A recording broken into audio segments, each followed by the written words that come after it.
Rita James had grown accustomed to challenges at work, but she never imagined she would face discrimination during an ordinary walk with her children. How far would the officers go in their biased accusations? And how would this encounter unfold? Watch to the end to learn the truth.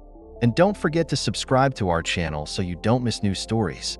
It was a Saturday morning, and the day seemed perfect. The sun hung softly in the cloudless sky, casting a golden glow over the sleepy suburban neighborhood. The air was fresh, filled with the scent of dew-kissed grass and the occasional whiff of blooming flowers. Tall trees lined the streets, their green leaves rustling lightly in the breeze, creating an atmosphere of peace and serenity. Rita, a black woman in her mid-30s, was walking along the quiet neighborhood paths with her two young sons, Noah, 8, and Eli, 5. The weekend had finally arrived, and it was a rare moment of calm for her. A judge who often found herself overwhelmed by the weight of her job, it was one of those rare Saturdays where she wasn't thinking about court cases or civil rights battles, but simply enjoying precious time with her boys. Rita glanced down at her sons, who were a few steps ahead of her. Their laughter filled the air. Noah, with his boundless energy and endless curiosity, was excitedly pointing at a squirrel that darted across the street, while Eli, the quieter of the two, clung to his mother's hand whenever he could. Both boys were white, their pale skin and light brown hair contrasting sharply with Rita's deep chocolate complexion. But to her, they were just her children. She didn't care about the stares she occasionally got from strangers who seemed puzzled by the racial contrast in their family. In these moments, Rita reflected on her life as a mother and a judge.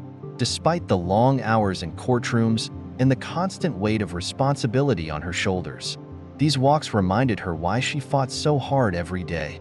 For her boys, for her family, and for all the black people who looked to her as a symbol of hope and justice. She knew that raising two white boys in a racially charged society was not without its challenges, but she was determined to instill in them the values of empathy, fairness, and justice. The neighborhood was quiet, the houses large with manicured lawns, the streets almost empty except for a few parked cars and the occasional dog walker. It was a picturesque, peaceful area, the kind of place where families felt safe and the problems of the world seemed distant. Rita felt a wave of gratitude as she continued to stroll down the green-lined streets with her children. But her peace was short-lived. As they turned the corner onto a quieter street, a distant rumble caught Rita's attention. She glanced up and saw a police car slowly making its way toward them. At first, she thought nothing of it. Police patrols were common in this neighborhood, a sign of safety, she told herself, but something about the way the car slowed as it neared them, the way it lingered, caused a knot to form in her stomach. The car crept closer and then stopped directly across from them.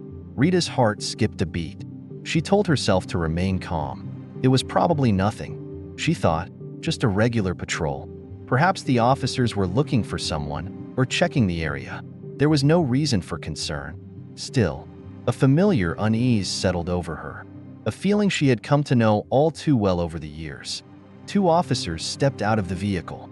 One was older, his face hard and impassive, his eyes scanning the scene with a cold intensity. He was tall, broad-shouldered, with a stern expression that immediately put Rita on edge. The younger officer, who appeared to be in his late 20s, followed closely behind. He seemed less confident, glancing nervously between Rita and the children. His demeanor wasn't quite as threatening, but the tension in the air was unmistakable. They approached Rita and the boys slowly, their boots crunching on the gravel of the sidewalk. Rita felt her pulse quicken. She had been in situations like this before, too many times. In fact, she knew what might come next. She had seen that look in people's eyes before, a look that suggested they were searching for something to accuse her of. Her instincts screamed at her to remain calm, to not escalate the situation. She focused on her breathing, her eyes darting between the officers and her children. She didn't want the boys to sense her fear or uncertainty, but the officers' presence had already shifted the mood of the morning. What had been peaceful had turned into something entirely different. The older officer was the first to speak, his voice devoid of warmth. "Ma'am, are these your kids?" he asked. his eyes darting between the boys and Rita. The skepticism in his tone was palpable. Rita's jaw tightened, but she kept her voice calm. "Yes, they are," she replied, trying to sound casual as though she hadn't noticed the suspicion in his voice. She had learned long ago that any hint of defiance or frustration could turn a minor incident into something much worse. The younger officer glanced at his partner, then back at Rita. "Where did you, get them?" he asked, his words fumbling, as if he knew how inappropriate the question was, but still felt compelled to ask. Rita's stomach twisted. She had heard variations of this question before, sometimes from strangers in grocery stores, sometimes from passersby in parks, but hearing it from police officers made her blood boil. Still, she held her composure. "I adopted them," she said firmly, her eyes locking with the older officer. She could feel the heat rising in her cheeks, her irritation barely held in check. The officer didn't back down. "Can we see some ID?" he asked, his tone now more demanding, his posture shifting, as if he was ready to escalate things at the slightest provocation.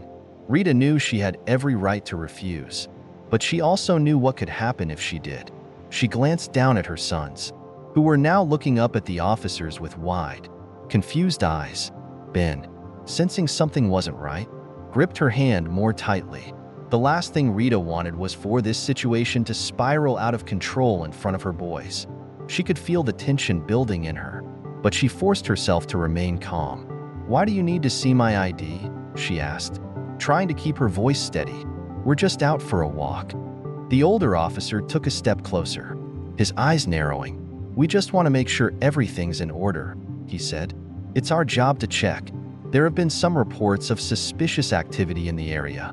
Rita's heart sank. She knew exactly what he was implying. She was the suspicious activity. A black woman walking with 2 white children was enough to warrant the police being called. She could feel the familiar weight on her shoulders, the same weight she carried every time she was forced to prove her innocence simply because of the color of her skin. Her mind raced as she weighed her options.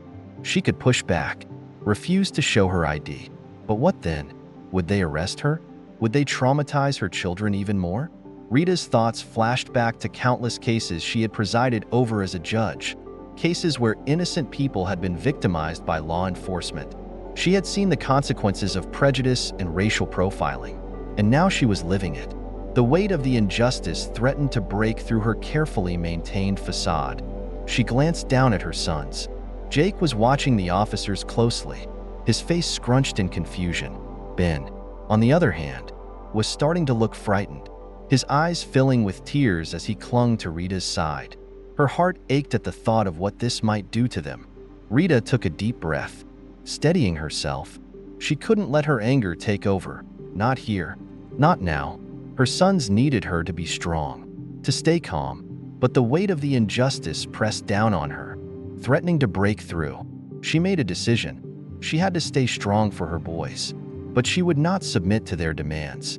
She was a judge, a fighter for civil rights, and this was everything she stood against. "I'm not showing you my ID," she said, her voice calm but firm. "I'm not doing anything wrong." The older officer's voice grew colder. "We've had reports of suspicious activity. We need to make sure everything's in order." The confrontation escalated quickly. Her children clung to her, their innocence now tinged with confusion and fear. Ben, small and trembling, clung tighter to her, his tiny body shaking with fear. Jake, though more aware of the situation, clenched his fists, trying to act brave. Finally, the younger officer, his discomfort growing, spoke.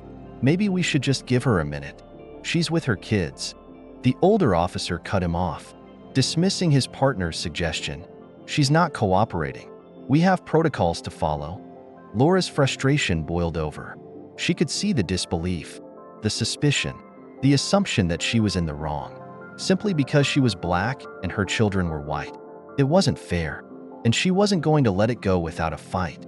"I'm a judge," Rita said firmly, pulling out her ID badge and holding it up for the officers to see. "I am a judge for civil rights cases involving Black Americans, and you are making a serious mistake." The older officer froze, his hand still hovering near her arm. His eyes widened slightly as the realization hit him. He hadn't expected this. He had assumed, based on his own biases, that Rita was just another black woman to be controlled, to be doubted. But now, with the truth laid out before him, the power dynamic shifted. The younger officer, clearly unsettled, glanced between his partner and Rita. "Maybe we should let this go," he said quietly, his voice filled with uncertainty. The older officer, unable to admit defeat, grumbled, "We're still filing a report." As Rita stood there, her heart racing but her resolve firm, she knew this wasn't the end. The officers might have walked away, but the consequences of their actions were only just beginning. Rita knew she would make sure they understood the gravity of their mistakes and hold them accountable for what they had done. Later that evening, after calming her children, Rita filed a formal complaint. She wasn't just fighting for herself. She was fighting for the rights of all people who faced prejudice every day. The officers would soon learn the consequences of their actions. Rita, as a judge, was in a unique position to make sure justice prevailed, and she wasn't about to let this slip by. Weeks later, the investigation into the officers' conduct gained traction, and both officers were suspended pending the outcome. Rita had fought not only for herself, but for all those who were wrongfully judged and mistreated. While the officers had their careers put on hold, Rita felt a deep sense of justice. She had fought for the truth, for her children, and for everyone who had been unjustly persecuted. She wasn't just a judge, she was a mother, a protector, and a voice for change. And, as she looked at her children, she knew that this experience, however painful, had taught them the importance of standing up for what's right. It was a lesson they would carry with them forever. Thank you for watching. Don't forget to subscribe to our channel for more powerful stories. Leave your thoughts in the comments and share your own experiences with us.